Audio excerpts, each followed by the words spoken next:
There are all sorts of different scoring systems to rate diet quality. My favorite, for its simplicity, is the Dietary Final Chemical Index, a fancy name for a simple concept. It's just the percentage of your calories from whole plant foods, so 0 to 100. The average American diet has a score of 12 out of 100. So like on a scale of 1 to 10, our diet is a 1.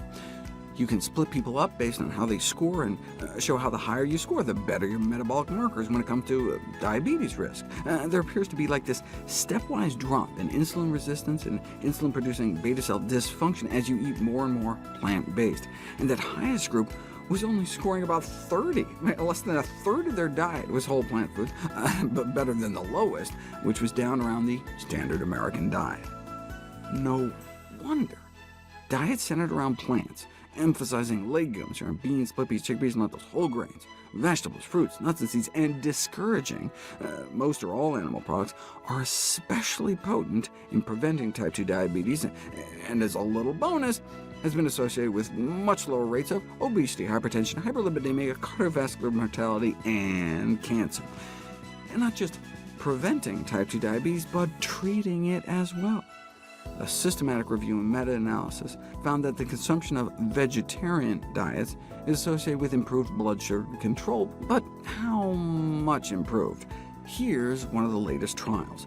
The effect of a strictly plant-based diet centered around brown rice, it was done in Asia, versus the conventional diabetic diet on blood sugar control of patients with type 2 diabetes, a 12-week randomized clinical trial.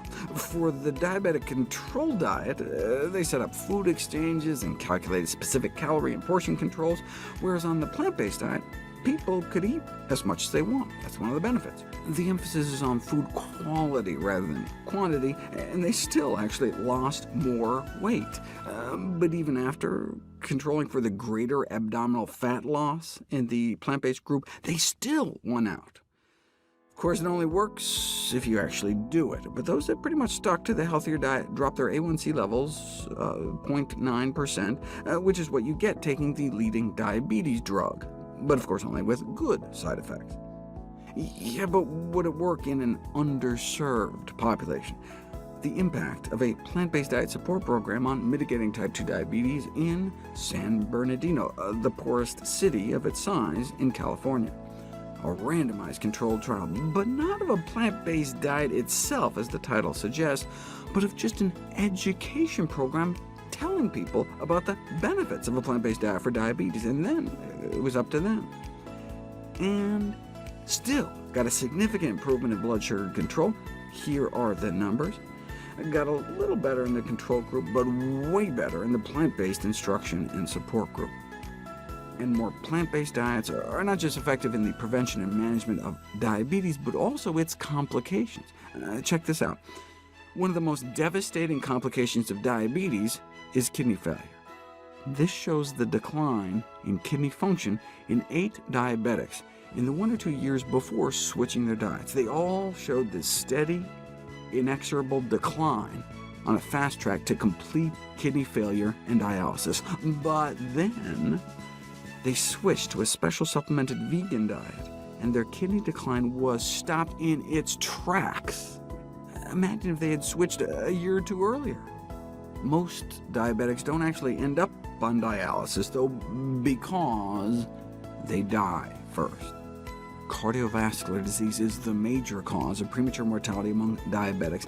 That's why plant-based diets are perfect. There's a general scientific consensus that the elements of a whole food plant-based diet, legumes, whole grains, fruits, vegetables, and nuts with limited or no intake of processed foods and animal products, are highly beneficial for preventing and treating type 2 diabetes.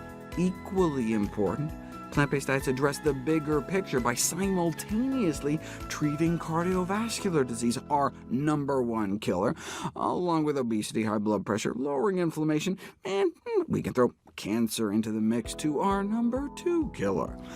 The bottom line is that the case for using a plant-based diet to reduce the burden of diabetes and improve overall health has never been stronger.